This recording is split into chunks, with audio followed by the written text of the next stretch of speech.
Hello, hello! Welcome back to my latest and greatest creation, the Culinarian, a brand new cooking class for D&D 5e. Now, for those who have been keeping up with this little project of mine, you would know that this is something I've been working on since, well, basically when I was wrapping up the Soul Weaver. I kind of got an idea that, oh, this would be a cool idea, so I started working on it. And, well, the first iteration I wasn't quite happy with, so I moved on to the Spellslinger. But I finally have this out. So we have the beautiful cover art by Zach Frost, right there. And a special shout out to Terran Pounds, Indestructiboy on YouTube here. He was basically the one that inspired, what is it here? Cook Satchel. This feature right here was what got me over the sort of thematic hump that I was kind of stuck in with this class. And that is why we have this class here today. It's basically started the chain of events that created what you are going to see in this video. But yeah, that was inspired by a feature from his merchant class, which is a very, very good class. I would highly recommend checking it out. Anyway, so what is the Culinarian all about? Let's get into it. Essentially, if we go down here, it's very food themed. Who would have guessed? Pause this if you want to read it for yourself. I'm just going to do a quick overview. Also, in the description will be a link to it where you can view a preview at your own viewing pleasure and potentially buy it. Supporting me would be a big thumbs up. You know, I would send you a thumbs up through the screen, but that's a little scary. Anyway, let's see here. Let's go over the table, the class table. So obviously this is a 1 to 20 class, a full class, not a prestige class or a subclass. It is a third caster as a base class, which hasn't been done before, and even in a lot of Homebrew, I haven't really seen anything like that either. So definitely a little bit of a new territory there, I suppose. Though it does have its own magic system, too, when it comes to cooking. We've got a D20, or not a D20, a D10. That would be a little too powerful. No, a D10 for its hit die. Light armor, shields, simple weapons, scimitars, and swords. And of course, cook's utensils. And constitution, because, you know, your diet is helping you survive longer. And wisdom is their spellcasting and their food required thing. And skills. Sort of like the bard, in a sense. It's choose any 3. Because as I was designing this, I was like, oh, you know, this skill would work. Oh, that skill would work. Oh, this one would work too. And eventually I had the list so long that I was only really missing, I think, like 3 or 4 skills. And at that point, I was just like, you know, it could kind of make sense that you could theme the rest of those skills in, so I was just like, yeah, let's make it like the bard. But anyway, as you can see by your proficiencies here, light armor and shields, even with a D10, you're still going to be a little squishy, so ideally, this will be a midline kind of run-in if you think you can do something useful.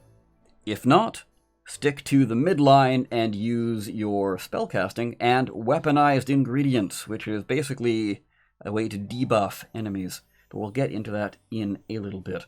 Your equipment here, you can go ahead and read that if you would like at your own leisure. And something real fun I added was an optional rule for cook's weapons. Because who doesn't like hitting people over the head with a frying pan?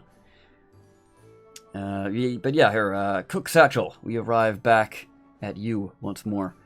TLDR, basically, you can turn a chest, backpack, pouch, or sack into an extra-dimensional space that you can use to summon ingredients for you. The reason I decided to make this a feature is because the way I had it before, it could work in certain campaigns. This class, rather, could work in certain campaigns. But in other campaigns, you'd be kind of screwed. Like, if this class was played in a wasteland setting, I don't really know how you could make this work all that well. Now, I suppose some people might be like, oh, that's removing the survival aspect of the game. And yeah, a little bit, but is it really all that different than what I had before? Like, a feature that this person could get really skilled at finding food out in the wilderness. But, you know, again, if there's no wilderness to go out into, that feature is null and void. So, this feature kind of solves all those problems, and it also keeps tracking down at the table. You just be like, okay, I've got this much food, cool, we're good to go. I mean, food could also be water as well. Basically, there's a little conversion in there, 1 pound to 1 gallon. And if you look at the list here, cook satchel limit, that's how much stuff you can pull out, and that will increase as you level up. Succulent Surge, think of these kind of like your key points for a monk. You can use them on various different things in the class. One of which being this guy right here, flavor profiles. The quick breakdown of that is, this is how you're going to make your meals. You can either make a meal, or you can make a snack that somebody can quickly pop in their mouth as a bonus action to gain one of the following. Now, you will get more options as you go along, but these are your 5 to start out with. So you've got sweet, basically increases your speed. Sour, basically buffs up any skills you're already good with. Salty, proficiency bonus to... creature gains proficiency bonus to all ability checks. That's what I was thinking of. Sour is saving throws. My bad. Bitter, AC, which, if you can get your wisdom maxed out, this can provide a +3 bonus, which I know armor class isn't everything. Like, there's especially later game, by the time you're going to have this +5 to your wisdom to give them the +3 bonus to AC, saving throws become a lot more prominent in the game. So that's kind of why I was thinking a +3 at that late in the game would be okay. But I don't know, give me your feedback on that. And then savory. Basically, it's a damage dampening type of thing. Now, I should also point out that any kind of succulent surge related thing, a character can only be under the effects of 1 at a time. So you can't have all 5 of these on one person. If you give them 1, and you want to give them another one, they will lose the effects of the first one they had. Anyway, Kitchen Confidence, a very flavorful, but not all that powerful ability. It's more there as like a nice little ribbon feature. Although, if you're playing like a political intrigue, I could definitely see being able to see if food has been tampered with, definitely coming in handy. Now, weaponized ingredients. There is a big list in the recipe book, which is kind of like your alternate spell book, in a way. It lists off ingredients, not meals, but ingredients. Yeah, I guess I'll talk about that real quick. The reason I didn't go with a bunch of pre-made meals that you get your bonuses off of is because I wanted to allow this class to be very role-play first. If you want to make a baker, you can go ahead and do that and flavor all of your sweet, sour, salty, bitter, savory into pastries. Likewise, if you want to be a butcher, you can make some sort of like glazed salmon jerky or something like that for sweet. Salty, cured meat, it's pretty self-explanatory. Savory, well, a nice steak, and so on and so forth. You know, You can flavor your character however you want by going with these flavor profiles and individual ingredients you put into your meal, rather than being like, okay, well, this is what the apple pie does, but I'm a butcher, but I really want that apple pie bonus, but like, it doesn't make sense for my character. You know, I don't want people to fall into that kind of trap. Anyway, back on track here. Weaponized ingredients. Like I said before, this is your debuff, and it can either be a cone that you throw out, like a big burst of flour that you can ignite to deal additional fire damage, or a sphere that you throw out, almost like a little grenade, like a incendiary chili pepper that'll throw out, explode, and deal some fire damage. There's a lot more than that, but maybe I'll go into that later. Culinary discipline. This is the next one here. This is your subclass. If we go back up to the top, in the book currently, there is the Legend Hunter, the Kindler, the Grand Gourmet, the Grove Tender, Spiritual Herbalist, and Witchcraft. All of which are very different and will play quite a drastic role in how you go about playing your Culinarian, like what role you play in the party. And eventually, on my Patreon, I will be releasing exclusive subclasses over there. So, if you aren't on the Patreon, go check that out. I've got a lot of neat stuff out there already. Anyway, where were we? Ah, yeah, spellcasting. Spellcasting, pretty self-explanatory. You can use a druidic focus, because this is sort of like about bringing out the magic within the natural world and gaining benefits from eating it. And like I said earlier, wisdom is your spellcasting modifier. It also plays into your food as well. So this class, you definitely want to prioritize wisdom being up there. Ability score improvements. Wow, who would have guessed? Level 4, never saw that coming. Specialty ingredients. This one is basically an extension of flavor profiles, like I said before. You only get these 5 to start out, but you can pick and choose what ingredients you want, and they will provide a, I guess, like, marginally better than these base ones. But if you want to get very specialized, the Grand Gourmet has the best ingredients out there, though they do cost double Succulent Surge points to infuse, so kind of a trade-off there. Next up, Extra Attack. Starting at 5th level, thanks to your mastery of fine knife skills and flashy culinary performance, you can attack twice instead of once. And alternatively, you can choose to replace one of your attacks with your weaponized ingredients feature. So, sort of like the Blade Singer Wizard, where you can replace one of your attacks with a cantrip, you can replace one of your attacks with a weaponized ingredient.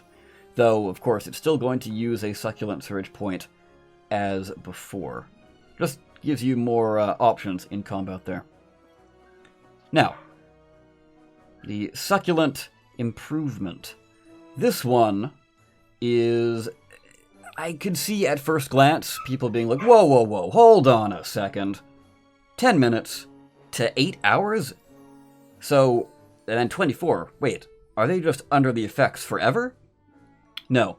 I know I kind of am quickly skipping over this stuff, but after you finish a long rest, you will basically lose the effect.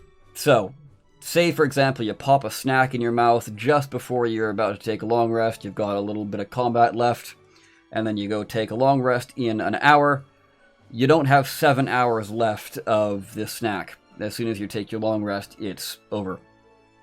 Same with 24 hours. Once you finish your long rest, it's done.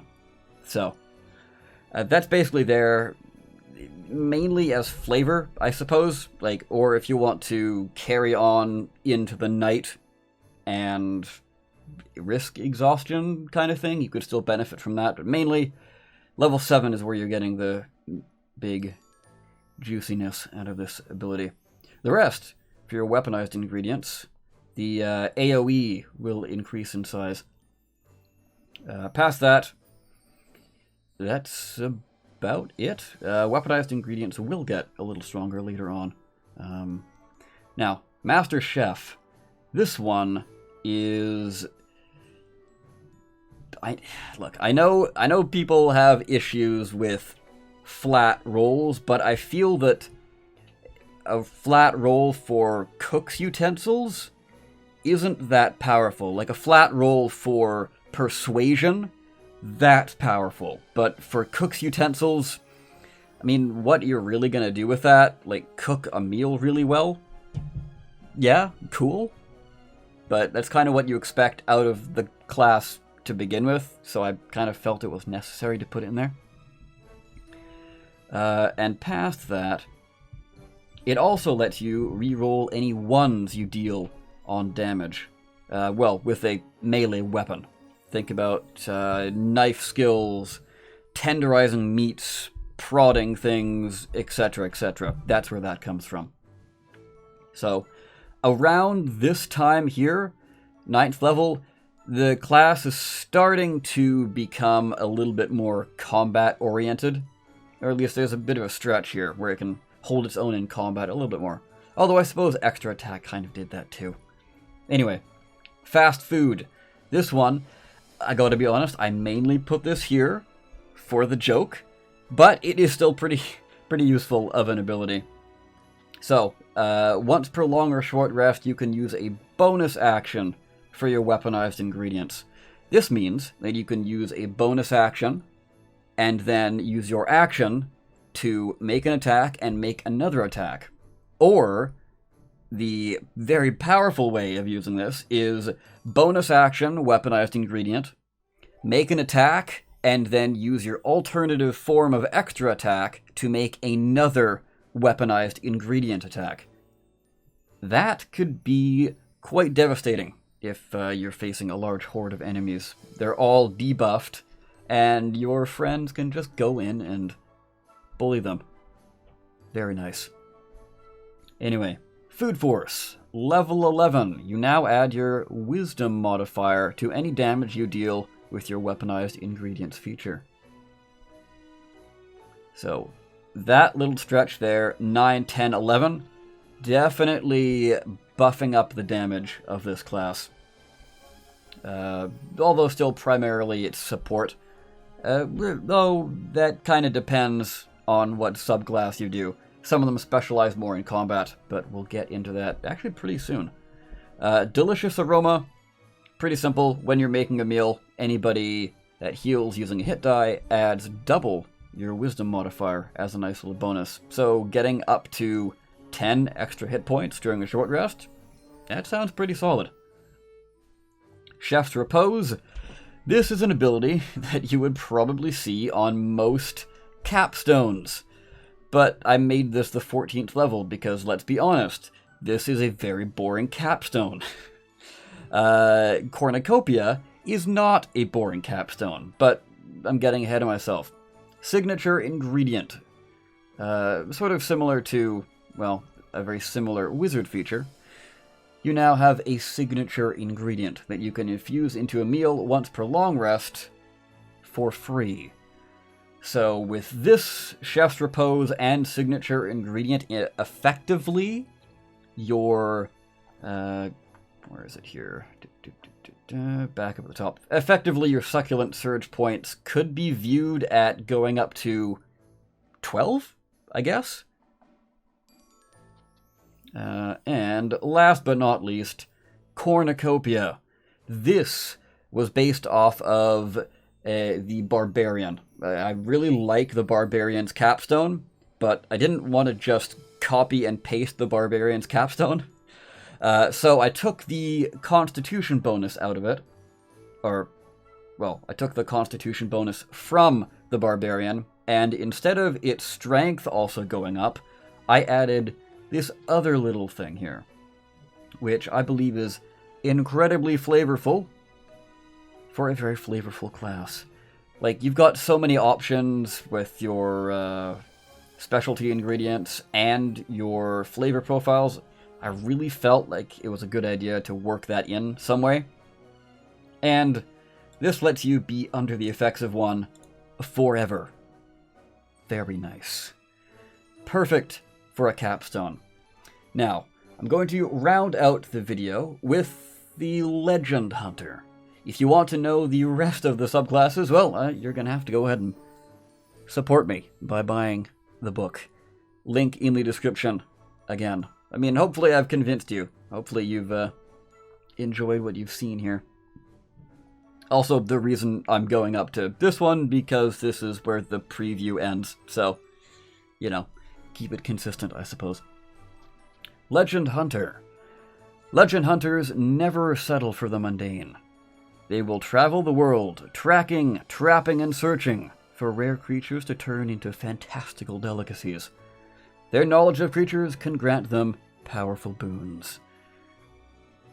So generally, the framework for the subclasses go, you've got a bunch of extra skills you get at 3rd level, and a very basic, well, not super basic, but somewhat basic, because you also get spellcasting at 3rd level, somewhat basic feature that definitely cements the flavor of the class. 6th level is where you get a brand new way to use your Succulent Surge points. And then 11th level are generally improvements upon older features. Power Diet, being the one here, improves upon the You Are What You Eat feature. And then Legendary Form is mainly just a big, huge, like, flavorful ability. In my notes, I have it written down as the dessert. I don't really know what else to say there. It doesn't really follow anything in particular. It's just something that makes sense thematically and is powerful. That's the framework. But yeah, Hunter skill, pretty self-explanatory. You got martial weapons and medium armor, like a hunter would. And survival and nature. And 2 periods for some reason. Oh well. Not that bad of a typo, I suppose. But that will be fixed later. Powerful? Yeah. But, I mean, you know, martial weapons and medium armor are kind of needed. Survival and nature? Yeah, that's pretty good, but it's not expertise. It's just more skills. So, it definitely makes sense for the class. Expert Trapper. Now, this is something I don't know why a ranger doesn't have. Though, I guess thematically, rangers are like, I'm going to help the creatures of the forest. But if you've got one that's trapping and cooking and hunting the creatures of the forest, then yeah, okay, yeah, I understand why it doesn't have it. Expert Trapper. Basically, you've got net, hunting, traps, caltrops, and ball bearings, and other trap-like items, getting a big, big improvement. You can place them stealthily, people have disadvantage to find them, the DC of trying to escape, and the armor class of net goes up, and you can throw your nets farther and use them as part of your extra attack feature once you get that at 5th level. Now, You Are What You Eat. This, my friends, is a very fun ability. Honestly, Legend Hunter is my favorite subclass, not gonna lie. The quick rundown of this thing here is you kill an enemy, you take a look at its creature type, you cook that enemy, you eat it, and then you gain the benefits of whatever creature type it was. So a beast, for example, will make you faster and give you a charge attack. Eating an aberration will make you immune to having your mind read, and you can send out a psychic blast. Celestial, you can hover and ignore difficult terrain. It's not like an actual hover fly speed, it's literally just, you know, you hover a few feet off the ground and you ignore difficult terrain. And your weapon attacks deal more radiant damage, 1d4 to be precise.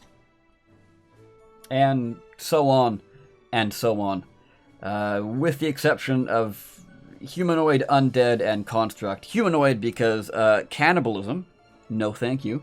Undead, that's kind of gross. And construct, about like, I want to say 90 to 95% of constructs are machines, and the rest are artificially created life.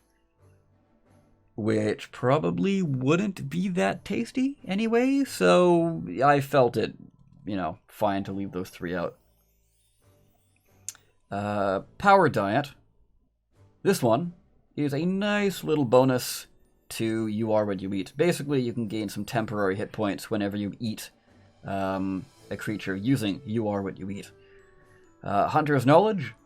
This one basically lets you survey your surroundings and learn about whatever's there. So, this one is very roleplay heavy, and I suppose you could do this in a dungeon too. So yeah, it's not all that focused on being wilderness only, even though, a hunter you expect to be out in the wilderness, but hey, it's a legend hunter.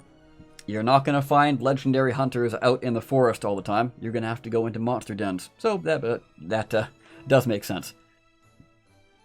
And the penultimate skill. Legendary form. This, my friends, is beautiful. Chef's kiss for the chef class. I could scroll down, but that will also go into the Kindler, and I don't want to show that off because spoilers, I suppose. But the way legendary form works is whenever you're benefiting from a creature type from You Are What You Eat, you can use an action to further transform your body and gain basically all the abilities that creature had. It's not a full polymorph, but it's a partial polymorph. So you keep your hit points, but you get almost all of their powers. So if they had a claw attack, you get the claw attack. However, if they had like a giant and it uses like a club attack, that's a weapon that you don't have, so you don't get that. So you really want to use this for something like a dragon, right? There's a dragon out in your world, and the big bad is out doing other things. You can be like, hey, guys, hold on. I plan here. Let's go slay that dragon. And then I'm going to eat it while we fight the big bad, and I'm just going to absolutely breathe fire on everything.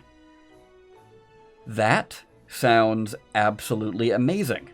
And a lot of fun. You can see why Legend Hunter is my favorite subclass. Anyway, that, my friends, is going to be it for today. Though, however, I think I will quickly scroll past here. So here's an example of the weaponized ingredients feature. You can take a look and see what they do. Here's your spell list. A lot of things on here are very food related, or fire, cold, and acid. I figured those were kind of the main 3 damage types that make sense for a chef, but mainly what you want to do with your spell slots, at least I feel, use them for utility, because you're a 3rd caster, so you're kind of being outdone by even half casters, and especially full casters. But yeah. That, my friend, is where I am going to leave it. So, what do you think of the Culinarian? I am very interested to hear back from all of you. Again, if you haven't subscribed, do that now, and check out the Patreon. We've got lots of cool features, where you can even get discounts on the Culinarian itself. Ooh, fancy. Subclasses for general, like baseline classes, subclasses for my classes, and whatever else I decide to throw up there. Anyway, that is where I'm going to leave it off for today. Hopefully you've enjoyed, and I will see you next time, adventurers. Take care.